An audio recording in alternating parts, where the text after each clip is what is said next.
This is CBS News Colorado at noon. A high school mourns the loss of a student who dies more than 2 weeks after a shooting near the campus.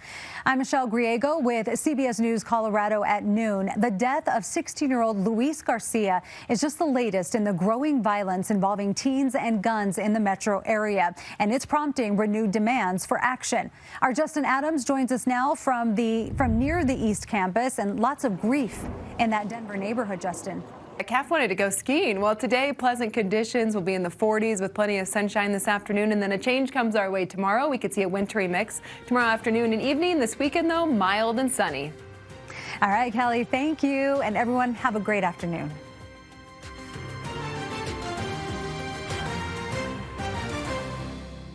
First Alert weather never stops. Get it anytime on CBS News Colorado, the leading 24-hour information source. Always be ready. That's why we First Alert. First at 4, a new name for an old mountain smack in the middle of the Front Range. How people are reacting as we phase out Mount Evans. And first at 4, the community asked for it, and now they're getting it. How a new affordable housing is going to make a big change. First at 4, that sun feels so good. We're in for more, plus a little flurry of snow. I'm tracking it all in your First Alert forecast. Course 1, course 2, course 3. Planning those date nights. Tomorrow starts restaurant week. Michaelia gives us a taste of the menus that are out right now.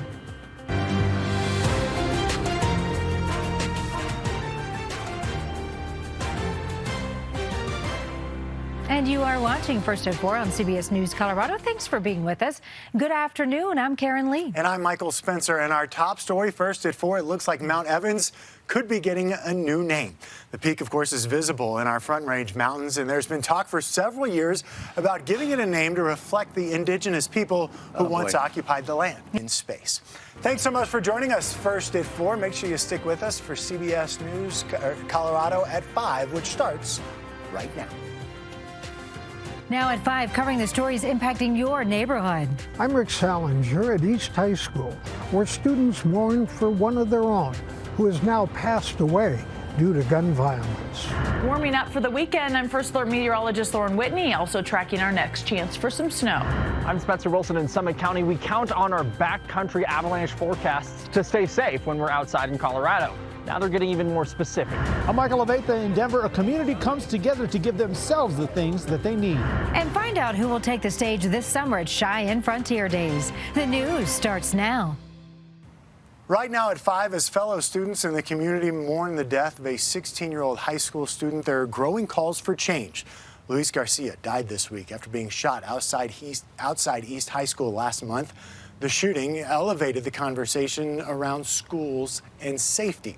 CBS News Colorado has learned Denver Mayor Michael Hancock is expressing concerns about the district's decision to not have school resource officers. In the next week. You know, you're having us do these super 7-day forecasts for girls in science. There will not be a 33 on any Yes, of my it's days. your I perfect promise you. 7-day. That's what we hope for. We'll see you tonight at 6.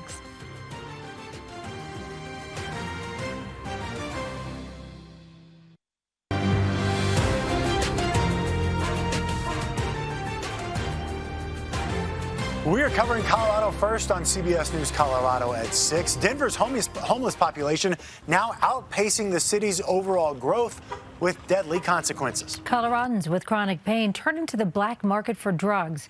Now state lawmakers are trying to fix what federal lawmakers broke in a crackdown on opioids.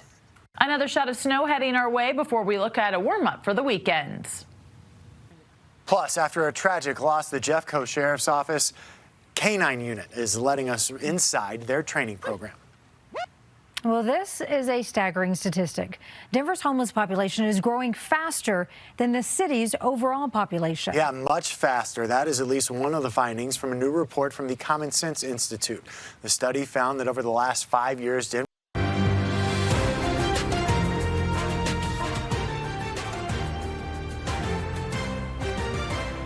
Thanks for being with us here at CBS News Colorado at 6:30 tonight. Guilty. That's a verdict for Alex Murdaugh, who faced trial for double murder. That's one of our top stories right now at 6:30. The jury deliberated for less than 3 hours before finding the once prominent South Carolina lawyer guilty of murdering his wife, his son. Murdaugh was found guilty on all counts. He does face life in prison. The G20 summit is underway now in India, and the gathering of global leaders allowed for the first meeting between U.S. and Russian officials since the start of the Russian invasion of Ukraine. Secretary of State Antony Blinken delivered a straightforward message to Russian Foreign Ministry Sergei Lavrov.